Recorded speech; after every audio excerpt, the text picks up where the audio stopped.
Hello, everyone, and welcome to their edition of Listen In with KNN. Happy Saturday. Hope everyone's weekend is going well. You all are in for a very, very, very exciting show. As my special today is the father of the number 2 pick for the Washington Redskins. So yes, I'm showing to the DMV none other than Chase Young. We're going to talk to his dad, learn some insight. And so without further ado, I would like to bring Greg in, and please ask your questions. Ask your questions using the comment chat. We're going to have a great discussion. So without further ado, please help me welcome Mr. Greg Young. Hey, how you? Greg, how are you? How you doing today? How you doing? I'm good. I'm good. Thank you so much for joining me. How are you? It's good. It's good. It's a nice day outside. Everything's going good, Yeah, so you came on the show. You brought the good weather with you, so I appreciate that. Very excited to talk with you today. So, let's get into it, Greg. Your son is the talk of the town, the talk of the DMV, and really probably the talk of the NFL. We're all excited to see what he will do on this next level. So I want to take you back to draft night. That night you all were sitting together as a family, waiting on the couch. You let us into your home. Talk about what was that like for you? Talk about the parents' perspective, seeing your son who's worked so hard to get to that next level, for that call to finally come and him get selected by the Washington Redskins. It was kind of a sigh of relief because we've been at this for about 16 years. And he's always talked about the NFL, NFL and playing on a higher level. And on each level, from high school to college and to that night on the sofa, it was all I felt kind of numb that night. I kind of knew he would probably go to the Redskins and everything, but it's kind of like you're in a whole different zone. You don't believe it, and it's about to happen. He's that new that, Yeah. So I was happy for him. It was his day. Yeah.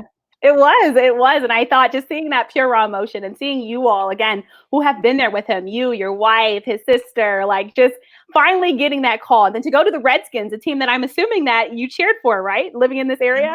I never had a team. Really? And believe it or not, he was an Eagles fan. Real? Oh, don't say that. We don't want to get him in trouble. Now he's a Redskin. And I'm a fan of players, not teams. So back in the day, I would choose certain players on certain teams, but now I'm a Redskins fan now, and I'm a team.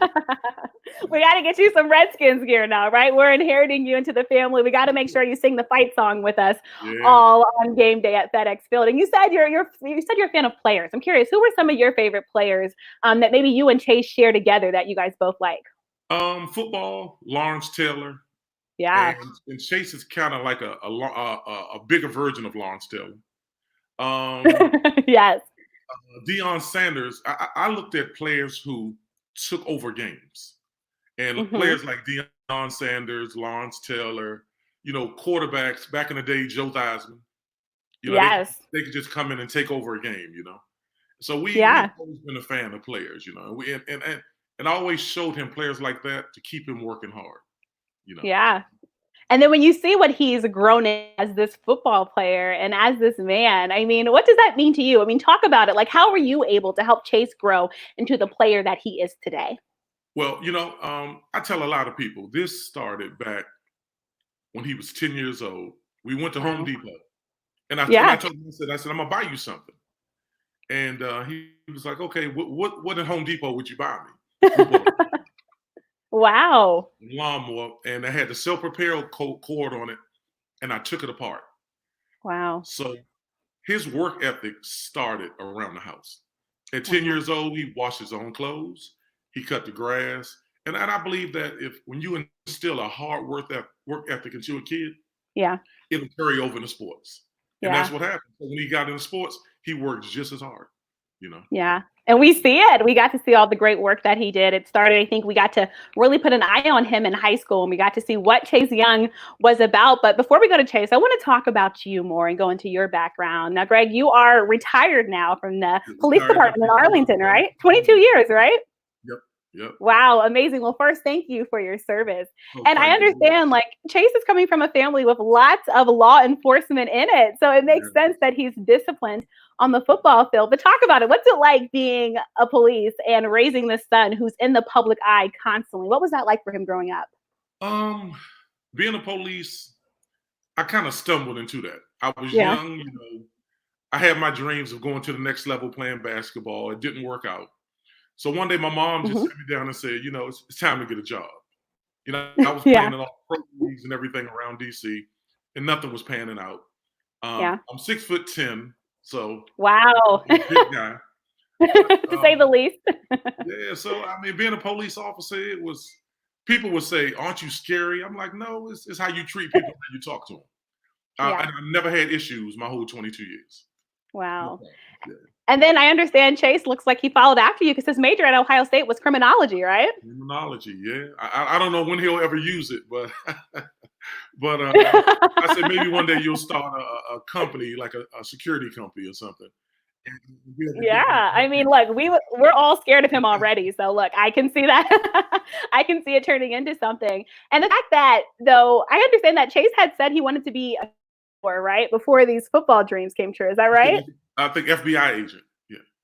FBI agent, nice. Yeah, he wanted to be FBI agent. Um, Chase is the type of kid that he always wants to go to the next level. So if most of his family were police, he wants now he want to go higher and maybe go federal. You know, and that's how he does Right. everything in life. You know, everything is at the next level. Wow. Right, the next level. And we talk about the next level, but I want to stay on you really quick. So you talked about you played basketball. Chase played basketball also in high school. And you told me this on the phone, which I didn't know about you. You went to Southern University first before Started at you went to Southern. Bowie State University. Yeah. Talk about your basketball career in college and why an HBCU was the right fit for you in your college career. Okay, well, with me, I'm gonna go back a couple of steps. Um, Okay. my biggest sport in high school was football. So Hmm. when I left high school, I was 6'1". So I Wow. wasn't really a big guy for basketball. Over that summer, I grew Yeah. 7 inches.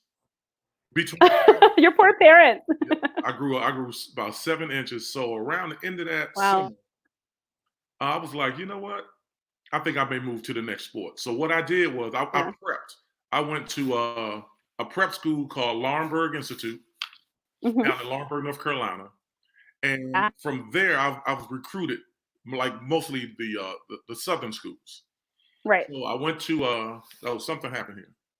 Okay, I got it. So I went to Laurinburg. From there, I was at summer school in Southern. My mom got sick. She was under the weather, Yeah. so I had to come home. So we sat down with my mom. She said, "Well, you know, I don't have any money to pay for school, so it's gonna have to be a scholarship." So what a lot of people don't know, Hmm. um, I was looking at UDC, Howard, American University when Ed Tapscott was there. Um, Yeah. so a guy named Al Brathwaite knocked on my door one day. He said, "I'm the head coach at Bowie State University," and I was like, "I'm a D1 player. I'm not a D2." Yeah. So make a long story short, Wow. I said, and plus Bowie doesn't give out full Yeah. scholarships.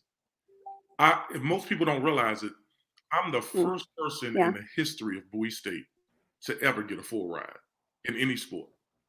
So, person in Wow. history. Because Amazing. when he left, he said, "You know, we don't get full rides." And I said, "Well, I need a full scholarship." Wow. He came back 2 or 3 days later and said, "We worked it out. You won't pay anything." So I'm the first person in the history of Bowie State who never paid a dime. Wow. And Amazing. it was important for me to HBCUs. I'm a small atmosphere type of guy, and most of the Hmm. HBCUs are smaller schools, smaller classroom sizes, and Right. everything. And that fit me Right. very well, you know. And Yeah. you know, to this day, I tell people, you know, if like Chase at Ohio State, 300 people in the class, I couldn't handle that. Right. So when you look at the HBCU, it Right. create a different environment for you. You know, you learn about your history. Yeah. Most people, I knew kids who didn't know what HBCU meant, and I had to explain it to them. Wow. They didn't. So you know, you learn about your history and everything, and you know, you learn about how people did it back in the day. You know, and most of us Yeah. back in my era, we all went to HBCUs. We didn't go to the big colleges. So you know, Right. I enjoyed it. I had a great career at Bowie. Played 4 years. Yeah. I'm waiting to be inducted into the Hall of Fame whenever they get around to me. But It needs to happen. We're saying it now. yeah, I'm waiting on them right now. And Mhm. it was a great experience for me, But the Laurinburg thing, Yeah. the Laurinburg Institute really kicked it off for me because I was able to get my grades up, get a higher SAT score. And really at that moment, I probably could have went anywhere in the country, but Right. Bowie State was a good fit for me. Yeah. And the rest is history, as they say. And just going back to Bowie State, the Bulldogs, I'm just curious, when you had your conversations with Chase and he was being recruited by 40 plus schools, did the historically Black colleges and universities conversation ever come into the conversation between you two and the families? Like, did you ever want him to consider that? Because, of course, as you know, I'm sure there's a wave to try to get talented players now to historically Black colleges and universities so we can keep the pipeline going and scouts to go to those schools so they can get to the next level. So did you guys ever have that conversation? Yeah, I told him about an experience I had. I went to New Jersey to a European basketball trial. Okay. And I did very well.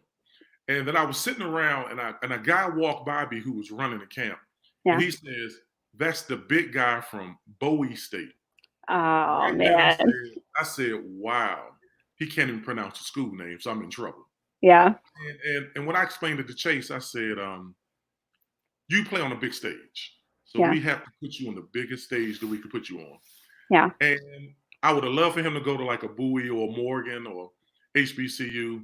Yeah. But it wouldn't put him on the stage that he needed to be on. Got you. I would say that Chase playing at Bowie, he wouldn't have got drafted, Yeah.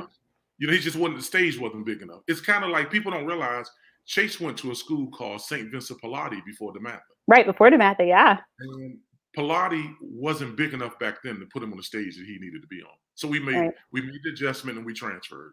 Yep. And he got that championship ring with DeMatha, so it was a good call. But I mean, I love HBCUs, but at this moment in time for Chase, the stage he needed to be on had to be SEC or Big Ten. Right. And without that, we wouldn't be talking right now, Right. We wouldn't be talking about him right now, probably with the Redskins. But going off of that, I have a bone to pick with you, Greg. I'm an alum of the University of Maryland. I would have loved for Chase to have went there and helped my Maryland Terrapins football team, we've been struggling, Greg. Maryland stayed in our top 3. Oh, so we were close. Y'all were very close. And Chase visited Maryland a whole lot. DeMatha's right down the street. Right. In the end, I don't think it was the school that was the determining factor. It wasn't Maryland. Right. It was a gentleman named Larry Johnson, the defensive line coach at Ohio State. Him and Chase has had a great connection, like a father figure away from home and everything. And I think Larry Johnson was the determining factor on what school Chase. Now, if Larry Johnson was at Maryland, Chase would have went to Maryland. Right. But he was the guy that made the difference. And you talk about those relationships. And those who haven't had a chance to have them be recruited and know what that process is like, kind of talk about that and the importance of these coaches and these scouts for these relationships with these players for them to come to their school. Okay, what I try to tell kids, and most kids don't know this coming out of high school, the regiment at these big schools are incredible. And when I talk to kids, I always let them know, I said, I won't worry about your grades. I won't worry about your time on the field. I wouldn't worry about your time off the field. I will worry about you being able to handle a regiment at a school like that. I mean, it's up 6 in the morning, workouts, class, everything.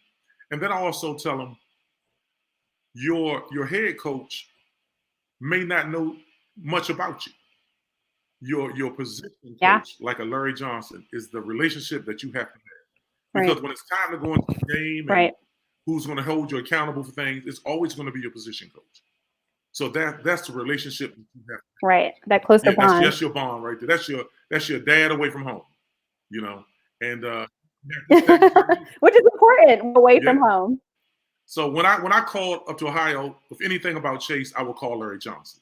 I wouldn't call Urban Meyer. Yeah. Because it's Larry Johnson's job to have that relationship with Chase. Right. Right. And obviously he did. And we see what Chase was able to do. And I want to go back. You talked about Chase going to St. Pallotti. Right. And I understand he played offense there, right? He played a little quarterback before he got moved. Is that right? Quarterback, running back. And people don't realize when Chase got to Pallotti, he was 5'6", 160 pounds. Oh my gosh. So he was What a change. he kept saying, Yeah. Dad, when am I going to grow? When am I going to grow? I'm like, well, When am I going to be like you, Dad? yeah, I'm like, I'm 6'10". Your mom's about 6 feet. It's going to, and he started growing. It's coming. So his position Wow. changed. Well, he played quarterback, Right. running back, linebacker. He played a lot of skill positions. But now, and I'm assuming, no more. Now he chases the quarterback. Quarterbacks don't want to see him now. And I'm just seeing that he has that experience in these different roles. Do you think that's helped him now in his current position as defensive end to kind of just know what's expected? Yes. Chase, back in Little League and Boys Club, he played almost every position. And he was small. So he learned to develop as a small kid. So right now I look at Chase as his skill level is of a small, coordinated kid, now just a big body. And basketball really helped. That was my sport. I truly believe if Chase would have put more into basketball like he did football, he would have probably been in the NBA. Man. Basketball really helped because people talk about his first step. They use the term get off. Right. That came from basketball. Right. Basketball did that, And he learned those moves. That's all basketball. Yeah. So you're looking at a basketball player in a football uniform. Kind of like LeBron. If you put a uniform on LeBron, you would get the same thing. That's a great comparison. And like you said, we're talking about it. And I think now we talk with Chase, we're excited to see him start. And I think, have you had a chance to look at the Redskins schedule yet? I know we just did the Redskins schedule release. Yeah, I did. I'm looking at the Ravens game with Lamar Jackson. That's going to be fun. It sounds like you're a fan of Lamar. So now to have your son on the other side go against him, like, how are you feeling about that? Put your hands on him. Chase is like, Dad, I'm going to be ready. I love it. I love it. He's working out hard now. Nice. What's a day like for him now with quarantine? Like, what's that been like for Chase? They work out outside. We follow all of the rules. We don't want to break any county governor's rules. Yep. So he'll do what he needs to do outside. They'll keep the social distancing thing intact. But he has to work out, so we have to get it in. Yeah. Like missing 2 days of workout will hurt him. Wow. And he likes this vegetarian style diet now. Yeah. And he had lost weight at first. I was worried. Oh wow. He was down to like 264. And I'm like, hey man, that's too small. Yeah, for size. So what he did, he just increased his calories. Wow. And he also eats seafood now. So he's back up to par. Right now I would say he's around 274, 275, which is a good weight. Yeah, for his size. And most people don't even realize. They keep listening Chase is 6'5", 265. Yeah. Chase is about 6'7" now. Wow. 6'7", easily. Almost Don't let offensive hear that. Don't let offenses hear that. They're going to be more scared now. But I'm excited. I'm ready to I'm looking at the preseason games. I'm ready. Yeah. I'm going to try to make as many games as I can. College, I made every game but one. I missed one game. And that's amazing. Yeah, so we're gonna do it. I'm excited at a whole new level now. But I'm also worried. I'm also worried because now I got a son that just turned 21. Right. And he's gonna be going against grown men. Yes. Yeah, that kind of worries me a little bit. They know all the tricks and everything, and their attitude is we're not gonna let this young guy run over us. So I'm kind of worried a little bit, but I'm ready to get it. Yeah. Any advice that you're giving him now as he prepares to go to this next level? Oh man, I'm like, I said, Chase, you're now a business / football player. Yeah. Keep doing what you're doing. Stay out of harm's way. Always be a role model for every kid that you come across. Yeah. And what Chase does, I don't care what's going on, how tired he is or whatever. If a kid comes up, he'll sign whatever and talk to the kid. Oh, awesome. I always have to be like this because, hopefully you never come down, but the people you see going up, and I teach them that you'll see them if you ever come down. Yeah, it's true. It's true. You can never forget where you come from. And just going off of that, Chase is born and bred here in the DMV. This is a DMV-based show. I'm from the DMV. And as you know, I think we talk about ball plays when we talk about the DMV, but I still don't think we get the respect, Greg, that the Texases of the world get. So what would you say if you could tell the world how the DMV breeds these ball players? Like, why should they keep an eye on players that come from this area? Okay, I'm going to give you a good answer for that one. Okay. even stemming from back in the day when I was coming through. Yeah. The people, DMV people, Mhm. DC guys, I tell people, if you're from Washington, DC area, Yeah. and you anywhere in the country, somebody can pick you out. It's just a kind of aura that we have. And most of the people here, because you hear about Texas football and Los Angeles, and these people here got a chip on their Mhm. shoulder where they want to stand out and do well in either sport. I don't care if it's soccer. Right. You catch a kid out there working out, and then people here in the DMV, we make enough money where we can put it into Mhm. our kids, the private school Right. and workouts and trainers and everything. And so that's what we Right. do. So, I just wanted Mhm. my son, I gave my son and my daughter the opportunity to be the best they can be. That was my sacrifice in life. So if I had to tell anybody, just Yeah. as much as you can, sacrifice and put it into your kids. That's your biggest investment. People buy Right. Right. big houses. Yeah, we live good, but my biggest investment were my kids. Yeah, and Yeah. I did it with both. I'm Yeah, and I'm curious, on draft night, has Chase spoiled you guys yet, or is that coming later? it's coming later. Well, Any nice it's coming later. gifts? It's coming later. I just told him, I said, I want to get you situated first. We have to find Yeah. housing for him, probably out in Ashburn somewhere. So, and once Yeah. again, I'm still, everything is my kids first. So Right. we get it later on. I'm waiting, but I'm excited about that also. But I That is spoiled tell dad. Chase, always tell Chase, I can get anything I want, even if you never spoil me. So it'll work out. Yeah. I think it's promising to us fans to just see how grounded he is. And then going back to the Redskins, he gets to play with some former Ohio State teammates and also guys from this area. Talk about that. So, I mean, when he got chosen to the Redskins, even though we pretty much knew he was most likely going to go to the Redskins, especially when Joe Burrow got picked first, is this really a hometown dream of his? Has he realized it yet that he's playing for this team that he grew up watching and grew up down the street from? I don't think it's clicked yet. I really Yeah. don't. It hasn't clicked with me yet, really. But Yeah. it's kind of a situation where business as usual. Yeah. It could have been any team in the NFL. And with him, the way we look at it, Mhm. you're with the Redskins, but when you line up on that field, Yeah. you're in front of somebody's offensive tackle. So Yeah. Chase doesn't even look, he looks at it a different way. It's like business as usual, Dad. I don't care what team it is, I'm going to be ready. But he is Yeah. happy as the Redskins, and I'm happy because he's home now. I don't have to Mhm. travel to see him. Something goes wrong and I got to get there. I'm 40 minutes away from Ashburn. Wow, right. It's close. It's close. And then I think too, probably having you to be able to keep him grounded, because I'm sure now a lot of people are probably going to come out the woodworks, right? And trying to be like, hey, Chase, remember me from way back when? Have you been able to kind of prepare him for that aspect of this next level? Yeah, I showed him my phone draft night. I had 394 text messages. Wow. And Did you know all of them?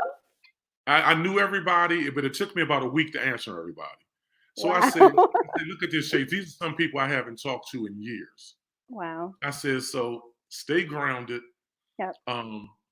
Always have a good attitude. I don't care who the people are. I met an older lady in Safeway that was about 82 years old. Wow. And she said up until her finding out Chase was from the DMV, she Yeah. had never watched a football game or a draft or anything. Wow. I told her about that story. And I said, these are the reasons you have to stay grounded, because people are watching. Yep. Everybody don't love you. Everybody don't love. Some people are waiting for you to fail. Yeah. They're waiting for you to mess up. Everybody, they don't love you. And some people are going to sit back and say, oh, he's going to mess up, or he's going to blow his finances and he's not going to do right. Yeah. No, we don't come from there. We're grounded. Right. And the grounding starts with me, Yep. I mean, again, you have that police background, so I know it's probably, I'm assuming Chase probably never got in trouble. He knew what he would come home to. Oh, no. I would tell people this. I probably never told anybody this. Mm-hmm.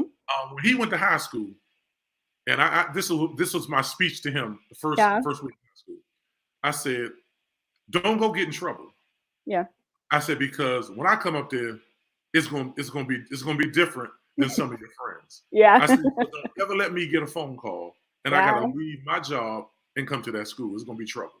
And he laughed about it, but he's never given me any trouble, ever. I've Wow. never had an issue with Chase. Never. Not Wow. one day. You know. Amazing. Amazing. Again, we get to see this young man grow up in front of our eyes. And I want to go back to that background, the police background that you have, because I think I would be remiss, Greg, if I didn't talk about it. But currently the climate between police and especially the African-American and Black community seems like it's at an all-time high. Tensions are high. We're still watching the cell phone video of the young Ahmaud Arbery, who was gunned down in Georgia. Petitions are going around. So, I mean, what is it like for you to be a Black father that's been on the police side, raising a Black son? Like, what kind of conversations are you all having kind of about the current climate in America? That's a good one, because the conversation I had with Chase was, it's about following direct orders, no matter who they come from. Mm-hmm. If I give you a direct order, follow it. If you get pulled over and the police are giving you direct orders, follow their orders, because this is what happens in a lot of cases. Mm-hmm. Because a lot of our kids out here, they don't listen the first time.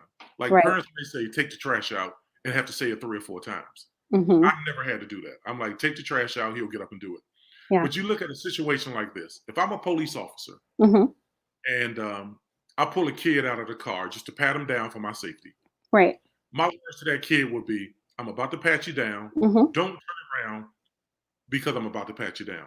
Right. I would say in 90% of cases, a kid will turn around and say, but I didn't do anything.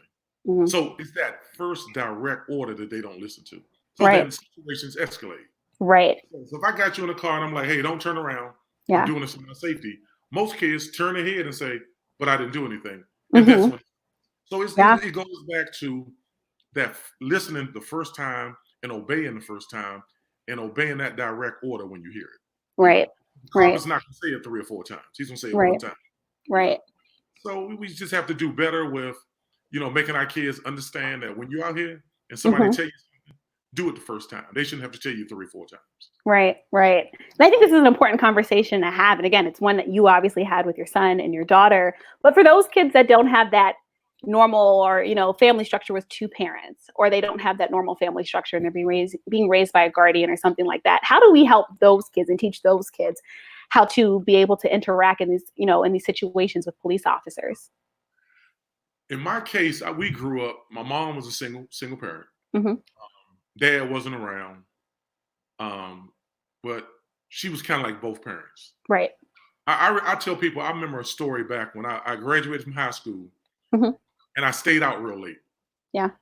My mom came to me and said, I don't care if you graduated, be home by midnight. Wow. The next night, I came in about 1 o'clock. Yeah. And my mom punched me and busted my lip. Oh my gosh. And she said, she punched me and said, I told you to be home by midnight. Wow. Next time I'm alive. So it started with my mom. She was different, she could handle 3 boys, 3 big guys, and right. But I would tell kids to get into sports, get around men who can lead you, who you can follow, and that's something I'm going to get into with Chase in the near future. My goal is to start an organization that would give back to kids. I came up with a program called Roving Leader. It was a DC-based program called the Roving Leader Program. And then also, it was a program called the Executive 3. They raised me.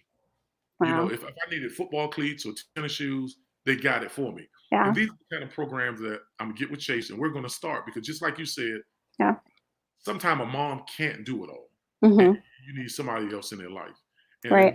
and I feel like that's my calling, because I talk to kids now. I talk to people about the process of getting in college, how to find money, declaring how. I do that on my. I sit in a Starbucks in Waldorf. Wow. Waldorf, and talk to people every day about it. And people are now coming to me saying we need help. So that's something that me and Chase, we're going to get into that, because we need to give back, and that's a very big area. These kids, some kids, like I'll meet a kid in high school, he never heard of the clearinghouse. Wow. Like, you have it? Yeah. See. So really, what I'm going to tell them now is, near future, look for me and Chase. Yep. And we're going to set it up, and we're going to be out there. I'm going to have all my buddies who play sports. We're all going to give back. Yeah. Amazing. I'm going to have to bring the cameras out. I'm going to cover it. I love to hear stuff. I want you to cover it. Yep. I would love that. And just really quick, I want to dive just a little bit deeper into this again, because I think it's a topic that needs to be discussed. And just doing my background with you all, I understand that Chase had an incident where he felt he was racially profiled. And I believe you didn't know about it until he talked about it at Ohio State University. And then you yourself, even though you were a police officer, have also been in a situation like that. So how do you use situations like that to not come out angry and mad at the world? Or is this something that Chase has kind of channeled into his football? I'm just kind of curious to know.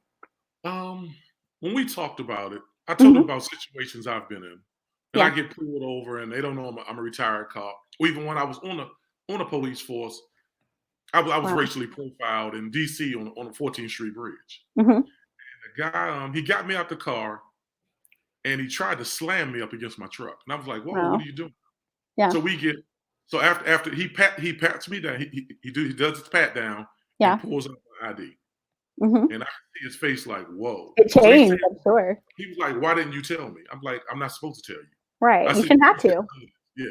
So when I talked to Chase about it, I said, look, man, this is every police officer, and I'm going to say this, is not a good guy. Every police officer, you know, they may grow up in an area where they're being told a kid with dreadlocks is a bad kid. You know? Right. Right. But all of them are not like that. Right. So I think that when departments find out that they do have employees like that, you need to send them back for more training and just understanding of, you know, that might be a kid one day that you might be in an incident and he might come and help save your life. Right. You know, you can be in an incident and this kid might pull up and help you. Right.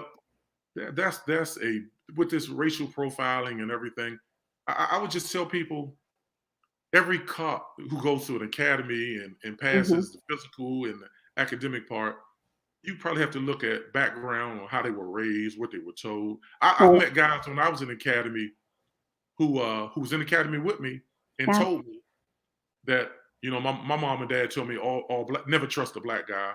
All black guys are bad. Right. But then 9 months in the academy, we were best friends. Wow. Because they got to know you.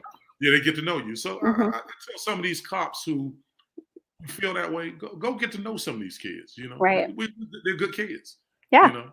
And I think that's important. And I think I asked you that question because I know Chase, you know, has this, I love his look. He has this distinct look. He's big. He has the dreads. But then I think about, too, someone who's not used to that background might see him. And we hear it all the time sometimes on the other side where cops saying they felt threatened. And you talk about how big Chase is, right? And then also sometimes I think, unfortunately, these athletes can get profiled because also they can be black men with money, quite frankly. And so I just, you know, was wondering if you guys have, you know, prepared him for that. He's about to be traveling to all these different places, going to games, you know, going out, celebrating, blase. So, you know, I think those conversations are so important. And you talk about, he's so young. He's so young. And what I tell him, I said, back to what we just talked about a little while ago. Yeah. If you're pulled over, I said, cut your car off, take your keys out the ignition, and put your hands where a cop can see them. Right. I said, you want to de-escalate the situation on your own. I said, cut your car, cut your lights off, roll your window down, be ready to follow any direct order that he gives you. Anything. Yeah. So just, you want to keep everything on a smooth level. I said, you don't want to give a cop a reason to have to like be physical or verbal in a certain way. Just keep everything cool. And then, you know, identify yourself. Even though you know your rights, if you ask for your ID, when you know you don't have to give it to him, give it to him. Right. You know, don't give him a reason to do anything, you know. Right. And I said, you're going to be a high profile guy. The last thing you need is to be on before a Sunday game. Yeah. Chase Young was pulled over and in some video. I said, we're going to keep everything low. Yeah. Right. Now, I appreciate you giving background context. I know it's not the easiest conversation to have, but I think hearing it from someone like you is so important to the youth. And Greg, I can't let you go without, of course, talking about Ohio State University and more about his career there. And I don't know if everyone knows this, but Chase didn't go there starting, right? He was a reserve. He got to learn from guys like Nick Bosa. What was that process like? I mean, when he's telling you, Dad, I know I'm good, but, you know, I'm not getting that starting gig yet. And then he, of course, worked his way there. And, of course, now it paid off. But what was that like for Chase? Well, when we got there, this was my mindset. Yeah. 1 year later, Chase was going to have to start. So I told him, I said, they're going to have to play you. Right. So you can get the on-field experience. Yeah. So he had about 8 or 9 pros in front of him. And I said, get in the game, work hard, get in on any part of the game you can get in on. So I was Yeah. told by parents, he's not going to play, he's not going to do this, just be patient. Wow. Yeah. So we were in Indiana, Chase's freshman year, and I had a couple of parents say, "Hey man, you made the trip. He's not going to play." Wow. And I'm like, "Okay." So but they don't know Chase, Right. and Right. so and a lot of times during the games, he'll turn around and look back at me, and we have hand signals and everything. Yeah. And first game, second quarter, Indiana University, Hmm. I saw Chase fashion his chin strap and turn around and look back at me, Wow. and they put him in. So he Hmm. wasn't a starter, but he played as a freshman, and that's rare at Ohio State. Right. Very Right. rare. And I said, so when you get in, you got to go 100%, which Yeah. he always does. Yeah. And I'm going to tell you about an incident when we played Oklahoma. Hmm. Um, I think it was the second game. Now, you're looking at a kid like Chase who's been like the star kid his whole life, even when he Right. was 5 years old playing flag. Wow. So I tell people when he was 5 years old, Yeah. he was playing flag. He used to run kids down, pick them up, and slam them on the ground and take their flag. And I've never seen him do that. So Wow. we get to Ohio State. Chase is Yeah. from 5 years old all the way through DeMatha. He's been the man. He's Yep. played, he started. Right. We at the Oklahoma game, and Baker Mayfield is tearing us apart. Yeah. And I'm like, I know Chase can get out there and get pressure on him. Yeah. They never put him in. Wow. So that was the first game in his whole entire life that he didn't step on the field. Wow. And he was kind of upset. I had to resort back to being a dad that day, Hmm. and kind of put his head on my shoulder. I was like, hey, man, you'll be all right. You'll be Yeah. all right. And I said, the coach was smart. He went with his more veteran players. Yeah. He couldn't afford to put you in the game as a freshman and make a couple of freshman mistakes. Right. But that fueled a fire in Chase that Wow. would never happen again. So that was that. I think if you look at something that put him mentally on another level, Yeah. that Oklahoma game, Baker Mayfield, Larry Johnson didn't play him at all. Wow. And I was like, wow, first time in his whole life, he didn't step on the field. And it Yeah. hurt. It Yeah. hurt me too. I'm sure. I had to figure out what to say to him. I'm like, Yeah. wow. So the next year, I said, hey, it's coming. So the rest of that year, he played a lot. I think that year Chase played about 300 reps, which is Wow. big. Right. But Right. it's coming. Next 2 years is your show. So let's get Wow. ready. I love it. And again, the rest is history, and look where he is now.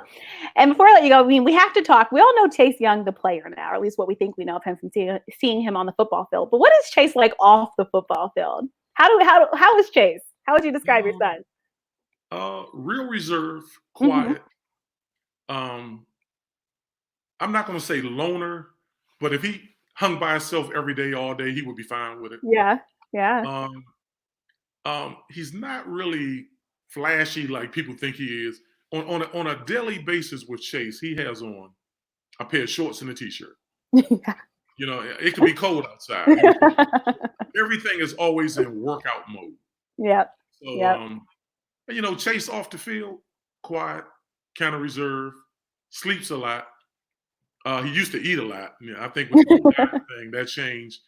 But Is mom still cooking for him? yeah, she'll cook for him, and well, right now she can't because he's on his diet thing, and he goes. I told him, I said, invest in your body. So I said, to eat right, it costs more money. It does, yeah. I said, I can go to Whole Foods and spend $100 and get almost nothing. Right. You can go to another grocery store, spend $100 and get food for 2 weeks. Right. Right. So I said, invest in your body. But that Chase off the field is just discipline, ready to go, ready to work out. And I tell all the young kids, I said, the difference in Chase and a bunch of kids out here that's playing sports in the DMV, Chase never ducks a workout. Like some kids be like, nah, mom, dad, I don't want to go today. That's not Chase. He'll beg you to, like if it's twice a day, he'll want to go. He hears about a workout over at some field, he wants to go. Right. So Chase off the field, hardworking guy. Yep. Laid back. Just ready for the next moment. That's what I would say about it. Yeah. I like that. Ready for the next moment. And we talk about ready for the next moment. Since he seems like quiet. Is he ready for this media frenzy he's about to get and have cameras and mics following his every move? TMZ maybe outside of his house. Like, is he ready for that?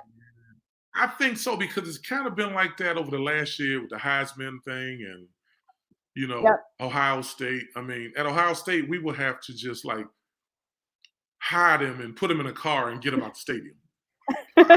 He's been kind of used to it for about the last couple of years, but it's going to be real big with the Redskins. It's like I said, everything is at another level. The media frenzy is going to be at a different level. And if he does like I think he's going to do, he goes and balls out and does very well. Wow. We might have to hire some security, I'm gonna have to put a security jacket back on, I know. Start that security company early. And before I let you go, last thing, final thoughts for the Redskins. How do you think they'll finish this year? Ron Rivera, Jack Del Rio. Yep. Two great coaches. Mm-hmm. No nonsense coaches.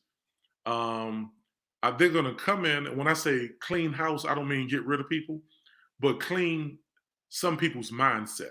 Because when there's no nonsense, you have to change. Mm-hmm. I don't know what some of the players might be used to doing what they want to do. Yeah. Not now. It's going to be their way or no way.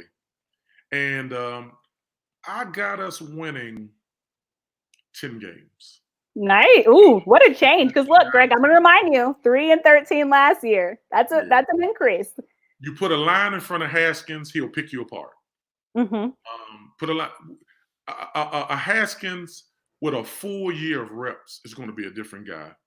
And if you look at our front five, look at that line. The two guys from Alabama, Ioannidis, Kerrigan, Chase, Sweat. That means the defensive backs don't have to work as hard. Yeah. Yeah, they're going to bring pressure, and I think that's where it's all going to start with those guys up front. They're going to bring pressure. There's enough of them now where you could sub kids in and out. So players can get rest. Right. They all stay healthy. That's going to be a front line to reckon with. That's going to be big. Yeah, all I these agree. Guys, it's going to be big. Yeah. Yeah, people are talking about it. One of the best lines in football now, and your son helped to do that. Yeah, it's kind of like at Ohio State when it was Chase and Nick Bosa. Yeah. And then Nick got hurt the third game. Right. And people don't realize back then Chase played with 2 badly sprained ankles. Wow. And I would look at him like, "You all right?" He was like, "Yeah, Dad, I'm all right." He would not let himself come off the field. Wow. So that Redskins, I give them at the least 9 games. I'm saying a 10-game season. Yeah, you just became their favorite person. You're every favorite person, every Redskins fan. Yeah. Dwayne. Dwayne is a very good quarterback. And so they'll see it this year. He should be starting, right? Because if we're just honest, Greg, there are questions about Dwayne, and I think Dwayne has. I think he did a solid job his first year, but there's questions, and some are saying, "Hey, Ron, is he the starter that we need?" And then, of course, there's questions about Alex Smith. So you feel like Dwayne can get the job done? Yes, and I watched the thing about Alex Smith injury. Project 11. Mm-hmm. Bad injury. Yeah. If Dwayne is the starter, he'll go from day one. Mm-hmm. And you develop a comfort level when you go from day one. But when things are going bad and somebody throw you in there, then every game you're trying to prove something. So if he's a day one quarterback, I think he'll be in a better situation. Right. And trust me, he can throw that ball. I watched him at Ohio State make some throws that I was like, how did he do that?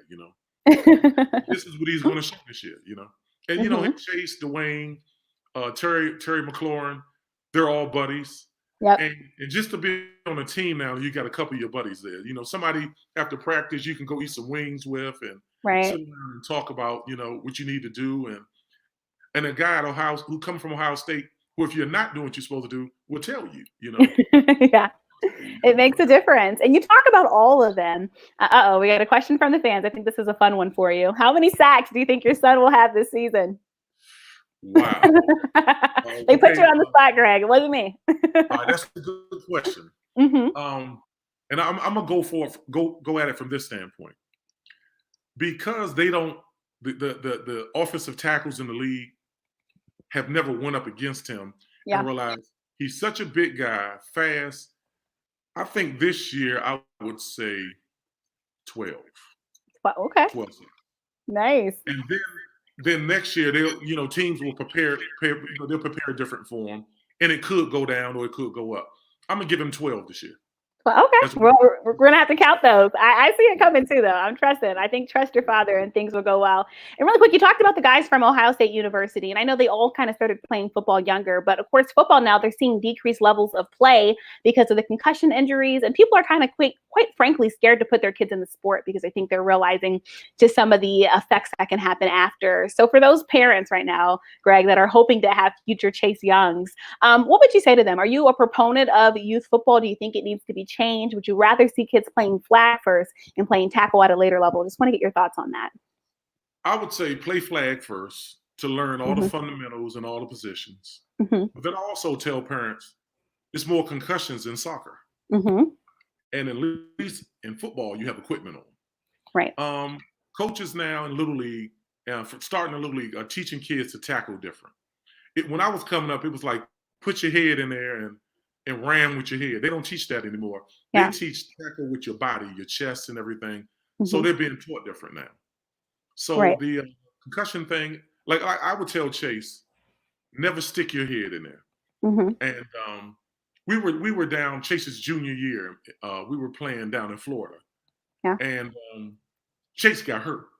Wow. And when I saw my son laying on the field, he was shaking like a fish out of water. Imagine a fish out of water just shaking. Wow. And I'm like, whoa, what happened? What happened with Chase was he had a stinger in his shoulder, and that was from him dipping his head into the play. Wow. So from that point on, he never did it again. And I've always said, Chase, be conscious. I said, the helmet is just to protect your head. It's not to be used as a battering ram. And when he went to go hit with his helmet, and it caught him around the neck, it kind of numbed his whole body. Wow. We had to take him to the hospital. We were down in Florida. Wow. We had to leave the game and take him straight to the hospital. And he had what they call a stinger. And he said, Dad, I couldn't feel my body. Wow. He was like, wow. And I said, that happens when you hit a nerve like that. And he never did it again. So he had to learn the hard way to tackle the right way. Right. I would tell parents, just make sure you get with a good coach who's teaching your kids all the fundamentals. But always remember, in football, you have on equipment. Right. Soccer, you have way more concussions. Yeah. Way more than football. So right. And there's no equipment, Right. But just get with a good guy that's going to teach your kid the proper fundamentals. And they should be okay. Well said. Well said. I had to get your thoughts on that. And last but not least, any words for the good people of the DMV and beyond, Greg? Redskins Nation. Oh, man. Tell them I hope they're ready. I'm ready. Feel free to invite me out to the tailgates. I'm ready to eat some Polish sausages and hamburgers and everything. It's exciting. We're going to have – this is going to be a great year. Wow. I mean, just with Chase and all these young guys, and Chase being from the DMV, I'm getting a lot of calls. People are now saying, hey, man, I'm buying season tickets for the first time. Look at that. Yeah, that's huge. So I'm ready. I mean, tell them I'm a friendly guy. If they see me out there, feel free to come up, take pictures, and just say hi. I'm looking forward to all of it, Nice. Well, we're excited to see you at FedEx Field and the tailgates and much, much more. Greg, thank you so much for joining me. Hope to have you back on in the future. Okay, anytime. Just let me know. Perfect. Thanks so much. Have a great one. Okay, bye. Thank you. All right. All right. Thank you, everyone, for tuning in to this special edition of Listen In with KNN, presented by Fox Sports Radio. We'll be back with a new episode dropping on the podcast form on Tuesday, and then we'll be right back here on Thursday with actually a former Redskin at 6 p.m. and then back next Saturday at 2 p.m. Again, I'm your host, Kelsey Nicole Nelson. Catch the show on YouTube, Facebook, and Twitter, as well as my website, KelseyNicoleNelson.com. Until next week, see you guys later.